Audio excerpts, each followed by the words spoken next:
Sasabi mo sapatos? Maganda. Maganda? Kanino kayong papasalamat? Salamat, Sir Tony.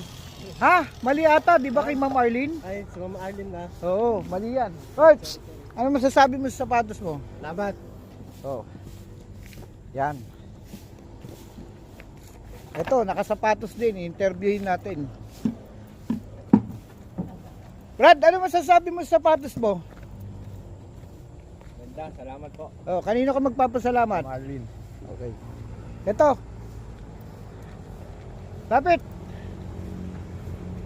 Bilis.